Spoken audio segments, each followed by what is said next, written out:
తిరిగి BCN news కి స్వాగతం. అంబేద్కర్ కోనసీమ జిల్లా అమలాపురం కాంట్రాక్ట్ ముందు రైతు సంఘాలు బైఠాయించాయి. సముద్ర తీర పర్ణ భూముల కబ్జాపై రైతులు ఆగ్రహం వ్యక్తం చేశారు. అక్రమ ఆక్వా చెరువులతో ఒరిస్సాకు ముప్పు వాటిని ధ్వజమెత్తారు. సుమారు 2000 ఎకరాల స్వామ్ భూములను కబ్జా చేసి రొయ్యల చెరువులు తవ్వాలని రైతులు ఆవేదన వ్యక్తం చేశారు. కోనవరం, రామేశ్వరం, మొగ ప్రాంతాల్లో సిఆర్జెడ్ నిబంధనల ఉల్లంఘనలపై తక్షణ చర్యలు తీసుకోవాలని డిమాండ్ చేశారు. ఆపరేషన్ కోలేరు తరహాలోనే ఆపరేషన్ పర్ర నిర్వహించి పంటలను కాపాడాలని రైతులు విజ్ఞప్తి చేశారు. ఉప్పు నీరు చేరి లక్షలాది కొబ్బరి చెట్లు మృత్యువాత పడుతున్నాయని, కోనసీమ వ్యవసాయాన్ని బతికించాలని నినాదాలు చేశారు. కోనవరం మొగ నుండి రామేశ్వరం సిఆర్జెడ్ జోన్లో ఉన్నటువంటి ఆక్రమణలన్నింటినీ తొలగించాలి. అక్కడ ఉన్నటువంటి అక్రమ రొయ్యల చెరువుల్ని డిస్మాండిల్ చేయాలి. తద్వారా ఏదైతే సిఆర్జెడ్ జోన్లో ఉన్నటువంటి భూముల్ని సర్వే చేసి హద్దులు నిర్ధారించి నోటిఫై చేసి డీసిల్టింగ్ చేయాలనేటువంటి ప్రధానమైనటువంటి కోరికతోటి ఈరోజు ఈ కార్యక్రమం తీసుకున్నాం. ఎందుకంటే సిస్టమ్ని మొత్తం దెబ్బతీశారు. 1956 జమీందారీ చట్టం రద్దు అయిన తర్వాత పాత తేదీలతోటి అక్రమంగా పట్టాలు సంపాదించి అక్రమ సర్వే నంబర్లతోటి 1Bలు కూడా సంపాదించి భూములన్నిటిని ఆక్రమించి చెరువులు తవ్వారు. దీనివల్ల సుమారు 40,000 ఎకరాల పైచిలకు ప్రతి సంవత్సరం పంట నష్టపోతూ ఉంది. కాబట్టి ఈ యొక్క డాక్టర్ బిఆర్ అంబేద్కర్ కోనసీమ జిల్లాలో ఉన్నటువంటి వ్యవసాయాన్ని కాపాడాలంటే ఖచ్చితంగా ఆపరేషన్ పర్ర అనేటువంటి కార్యక్రమం తీసుకోవాలి.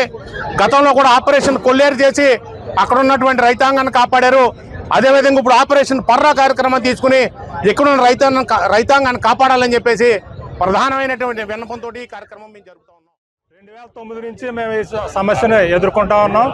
2009 నుంచి ఇప్పటి వరకు 3 ప్రభుత్వాలు మారాయి. ఏ ప్రభుత్వం కూడా ఈ సమస్యని అలాగే ఉంచారు. ఇక్కడ మేము ఈ డాక్టర్ బిఆర్ అంబేద్కర్ కోనసీమ జిల్లాలో తీర ప్రాంతంలో ఉన్నటువంటి మండలాల్లో ఉన్న గ్రామాలందరూ కూడా డేంజర్ జోన్లో ఉన్నాం. ఇప్పటికే రాజోలు నియోజకవర్గంలో బలికిపురం, సగినేటిపల్లి మండలాల్లో చాలా గ్రామాలు ఉప్పు నీరు పడి కొబ్బరి తోటలన్నీ లక్షలాది కొబ్బరి చెట్లన్నీ చనిపోవడం జరిగింది. ఇప్పుడు ఈ రామేశ్వరం కోనవరం డ్రైన్ మీద 1650 ఎకరం ఆక్రమణ అయిపోయింది స్వాంపు. అలాగే రామేశ్వరం డ్రైన్ మీద 480 ఎకరం ఆక్రమైంది. మొత్తం 2300 ఎకరం ఆక్రమణ చేసి ఈ ముప్పు నీరు. ప్రపంచ క్యాన్సర్ దినోత్సవాన్ని పురస్కరించుకుని తిరుపతిలో క్యాన్సర్ అవగాహన వాక్థాన్ కార్యక్రమం నిర్వహించారు. ఈ వాక్థాన్లో జిల్లా కలెక్టర్ డాక్టర్ ఎస్ వెంకటేశ్వర్ పాల్గొని క్యాన్సర్పై అనవసరమైన భయాన్ని వీడి ముందస్తు స్క్రీనింగ్ పరీక్షలు చేయించుకోవాలని సూచించారు. తొలి దశలోనే క్యాన్సర్ ను గుర్తిస్తే పూర్తి స్థాయి నయం సాధ్యమని ఆయన తెలిపారు. ఇండియన్ రెడ్ క్రాస్ సొసైటీ వారి ఆధ్వర్యంలో ఈరోజు తిరుపతి జిల్లాలో ఈ అవేర్నెస్ కార్యక్రమం కోసం ఒక వాకథాన్ అనేది నిర్వహించుకోవడం జరిగింది. మనందరికీ తెలిసిందే రోజు రోజుకి క్యాన్సర్ కేసులు మన రాష్ట్రంలోనే అదేవిధంగా దేశంలో కూడా ఎక్కువ నమోదవుతున్నాయి. ఎక్కువ మంది క్యాన్సర్ బారిన పడి ప్రాణాలు పోగొట్టుకునే పరిస్థితి. సో దాంట్లో భాగంగానే క్యాన్సర్ మహమ్మారి మీద ఈరోజు ఒక అవేర్నెస్ ర్యాలీని కూడా మనం నిర్వహించుకుంటున్నాం. ముఖ్యంగా క్యాన్సర్లో అర్లీ స్క్రీనింగ్ డిటెక్షన్ వల్ల మనము చాలా క్యాన్సర్స్ని ప్రివెంట్ చేయొచ్చు అనేది మనందరికీ తెలిసిందే. సో దాన్ని మనం ప్రజలందరికీ కూడా అవేర్నెస్ అనేది కల్పిస్తూ రాష్ట్ర ప్రభుత్వం నుంచి ఆల్రెడీ మనము ఇంటింటికి వెళ్ళి మన ఏఎన్ఎంస్ ద్వారా చాలా వరకు వాళ్ళని కొన్ని ప్రశ్నలు అడిగి క్యాన్సర్కి సంబంధించిన లక్షణాలు ఏమైనా ఉన్నాయో వాటిని మనం గుర్తిస్తున్నాము. మనకు ముఖ్యంగా ఛాలెంజింగ్ ఏముందంటే అలా గుర్తించిన తర్వాత ఏదైనా లక్షణాలు ఉన్న వాళ్ళని హాస్పిటల్కి తీసుకెళ్ళడానికి చాలామంది ముందుకు రావట్లేదు, వాళ్ళు భయపడుతున్నారు. ప్రజలందరూ కూడా గుర్తుంచుకోవాలి, ఎటువంటి భయాందోళనకి గురవాల్సిన అవసరం లేదు. ఏదైనా లక్షణాలు ఉంటే ఖచ్చితంగా మనకి అడ్వాన్స్డ్ ట్రీట్మెంట్ కోసం చాలా మంచి హాస్పిటల్స్ ఉన్నాయి. మనకి తిరుపతి జిల్లాలో కూడా స్విమ్స్తో పాటు స్వీకార్ వాళ్ళు అలాంటి హాస్పిటల్స్ చాలా ఉన్నాయి. సో ముందు ఈ లక్షణాలు ఉన్న వాళ్ళు కనీసం బేసిక్ టెస్ట్ చేయించుకుంటే ఒకవేళ ఏమి లేకపోతే మంచిది, ఏదన్నా ఉన్నా కూడా అర్లీగా మనము క్యాన్సర్ని డిటెక్ట్ చేస్తాం. కాబట్టి మనం వాటికి ఏదైతే అర్లీ స్టేజ్ 1, స్టేజ్ 2లో గుర్తించినట్టయితే వాటికి ఖచ్చితంగా 100% రికవరీ కూడా మనకి ఉంటుంది. సో దయచేసి ప్రజలందరూ కూడా దీనికి సహకరించాలని కోరుతున్నాం. అదేవిధంగా మనకు ముఖ్యంగా స్మోకింగ్ కానీ, ఒబెసిటీ కానీ, ఆల్కహాల్ కన్సమ్ చేసుకోవడం కానీ, స్పైసీ ఫుడ్స్ ఎక్కువగా తీసుకోవటం కానీ, అదేవిధంగా పొల్యూషన్ కూడా ఈ మధ్య వాటి వల్ల మనకి కేసెస్ ఎక్కువ అవుతున్నాయి. సో ఇవన్నీ కూడా మనకి ప్రివెంటబుల్ కాజెస్. ఇవన్నిటిని తగ్గించినట్టయితే especially smoking, alcohol, food habits ఎంత మంచిగా చేసుకున్నట్టయితే మనకు చాలా వరకు క్యాన్సర్స్ తగ్గుతాయి. అదేవిధంగా కొన్ని సైన్స్ సిమ్టమ్స్ వస్తాయి క్యాన్సర్కి సంబంధించి. అలాంటివి మనం ముందుగానే గుర్తించి దగ్గర ఉన్నటువంటి హెల్త్ ప్రాక్టీషనర్ దగ్గరికి వెళ్ళినా కూడా మనము అర్లీగా డిటెక్ట్ చేసి ప్రివెంట్ చేయొచ్చు. దీంట్లో ముఖ్యంగా ప్రజలందరితో పాటు ప్రభుత్వం, ప్రజాప్రతినిధులు, NGOs like red cross society కానీ, వాలంటీర్ ఆర్గనైజేషన్స్ కానీ, ఇవన్నీ కూడా, అదేవిధంగా ఆల్ హాస్పిటల్స్ అన్నీ కూడా ఒక టీమ్గా వర్క్ చేసుకొని మనము చేసినట్టయితే ఖచ్చితంగా క్యాన్సర్ మహమ్మారి నుంచి మనం బయటపడే అవకాశం ఖచ్చితంగా ఉంది. Thank you.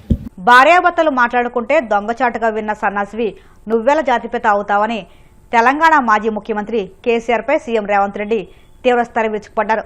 ఫోన్ ట్యాపింగ్ కేసును ఉద్దేశించి ఆయన ఘాటు వ్యాఖ్యలు చేశారు. నల్గొండ జిల్లా మిర్యాలగూడలో జరిగిన ప్రజాపాలన ప్రగతిబాట భారీ బహిరంగ సభలో ఆయన ప్రసంగించారు. ఈ సందర్భంగా కేసీఆర్ కుటుంబంపై బీఆర్ఎస్ నేతలపై నిప్పులు చెరిగారు.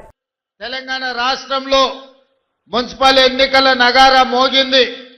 ఎన్నికల్లో 7 మున్సిపల్ కార్పొరేషన్లు, 116 మున్సిపాలిటీలలో ఎన్నికలు జరగబోతున్నాయి. మరి ఇంత గొప్ప కార్యక్రమం తెలంగాణ రాష్ట్రంలో 100% కాంగ్రెస్ పార్టీని గెలిపించాలి అని ఉక్కు సంకల్పంతో ఏర్పాటు చేసిన మొట్టమొదటి సమావేశం మిర్యాలగూడ శాసనసభ నియోజకవర్గంలో పెడితే వేలాది మంది మీరు ఇక్కడికి వచ్చి తెలంగాణ రాష్ట్రం మొత్తం మున్సిపాలిటీల మీద కాంగ్రెస్ పార్టీ జెండాను ఎగరేస్తామని నిండు మనసుతో మీరు ఆశీర్వదించడానికి వచ్చినందుకు మీకందరికీ మనస్ఫూర్తిగా ధన్యవాదాలు, కృతజ్ఞతలు తెలియజేస్తున్నా. ఈనాడు ఈ సమావేశంలో మా యువమిత్రుల కంటే మా ఆడబిడ్డలు ఉత్సాహంగా పాల్గొనడాన్ని చూస్తుంటే ఈ ఎన్నికల్లో మనకు ఎదురే లేదు. మహిళా శక్తి ముందు ఎవరు నిలబడలేరు, ఎవరి వల్ల కాదు ఈసారి విజయాన్ని అడ్డుకోవడంలో అని చెప్పి నాకు సంపూర్ణమైన విశ్వాసం, నమ్మకం కలిగింది. మిత్రులారా, మనం వచ్చి 2 సంవత్సరాలైంది. ఈ 2 సంవత్సరాలలో మనం తీసుకున్న కార్యక్రమాలను ఒక్కసారి ఆలోచన చేయండి. ఈ 2 సంవత్సరాలు ఈ ప్రభుత్వం పేదల కోసం, గిరిజనుల కోసం, ఆదివాసీల కోసం, బలహీన వర్గాల కోసం, రైతుల కోసం, మహిళల కోసం, విద్యార్థుల కోసం, నిరుద్యోగ యువకుల కోసం ప్రభుత్వం అమలు చేసిన సంక్షేమ పథకాలతో పాటు తెలంగాణ రాష్ట్రంలో జరుగుతున్న అభివృద్ధి పథకాలను ఒక్కసారి ఆలోచన చేయండి. వాటన్నిటిని చూసి రాబోయే మున్సిపల్ ఎన్నికల్లో ప్రజల్ని తీర్పు ఇవ్వవలసిందిగా ఈ వేదిక మీద నుంచి ఈరోజు మీకు అందరికీ విజ్ఞప్తి చేస్తున్నా. 10 ఏళ్ళు ముఖ్యమంత్రిగా ఉండి ఏ పేదవాడికి ఇయ్యలే. సంవత్సరానికి 2 లక్షల ఇల్లు కట్టుంటే కూడా 10 ఏళ్లలో 20 లక్షల డబుల్ బెడ్రూమ్ ఇల్లు కట్టే అవకాశం ఉండే. కానీ ఏ పేదవాడికి ఇల్లు కట్టాలన్న ఆలోచన ఆనాడు బీఆర్ఎస్ చేయలే. కానీ నల్లగొండ జిల్లా మీద కోపంతోని, కసితోని, కడుపులో విషం పెట్టుకొని ఎస్ఎల్బీసీని పడావు పెడితే ఈ రోజు విషపు నీళ్లు నల్గొండ జిల్లా ప్రజలు తాగాల్సిన పరిస్థితి. దీనికి కారణం బీఆర్ఎస్ నాయకులు కాదా అని నేను అడుగుతున్నా. కనీసం మొట్టమొదట తెలంగాణ కోసం ప్రాణత్యాగం చేసుకున్న శ్రీకాంతాచారి తల్లి కూడా చిన్న బాధ్యత ఇవ్వకపోతివే. జాతిపిత అంటే ఎవరయ్యా అంటే తెలంగాణ కోసం సర్వం త్యాగం చేసిన ప్రొఫెసర్ జయశంకర్ జాతిపిత అవుతాడు. లేకపోతే ఆంధ్రప్రదేశ్లో పార్టీ చచ్చిపోయినా, తెలంగాణలో అధికారం కోల్పోయినా, కేంద్రంలో ప్రభుత్వం పోయినా పర్వాలేదు అని తెలంగాణ రాష్ట్రం ఇచ్చిన సోనియమ్మ తెలంగాణ తల్లి అయితే తప్ప నీలాంటి దోపిడీదారుడు, దొంగ, లుచ్చ నువ్వెట్లా జాతిపితమవుతావని నేను అడగదలుచుకున్న మిర్యాలగూడ నుంచి. వార్తలు ముగించే ముందు ముఖ్యాంశాలు మరొక్కసారి. తిరుమల నెయ్యి కల్తీపై సీఎం చంద్రబాబు తీవ్ర స్థాయిలో ధ్వజం. గత వైసీపీ ప్రభుత్వం 2022 నివేదికను ఉద్దేశపూర్వకంగా తొక్కిపెట్టిందని ఆరోపణ. గత వైసీపీ ప్రభుత్వంపై డిప్యూటీ సీఎం పవన్ కళ్యాణ్ తీవ్ర ఆరోపణలు. తిరుమల లడ్డు ప్రసాదంలో నెయ్యికి బదులు పామాయిల్, రసాయనాలు వాడని వ్యాఖ్య. జగన్ గుంటూరు పర్యటనపై టీడీపీ నేతలు ఫైర్. మాజీ మంత్రి అంబటి కుటుంబాన్ని పరామర్శించడం ఓ డ్రామా అంటూ విమర్శలు. బీఆర్ఎస్ నాయకులు దోపిడీదారులు అంటూ తెలంగాణ సీఎం రేవంత్ రెడ్డి విమర్శలు. 10 ఏళ్లు అధికారంలో ఉండి రాష్ట్రాన్ని దోచుకున్నారని మండిపాటు. ఈ వార్తలు సమాప్తం. మరిన్ని వార్తల కోసం BCN digital YouTube channel, Facebook పేజీని ఫాలో అవ్వండి.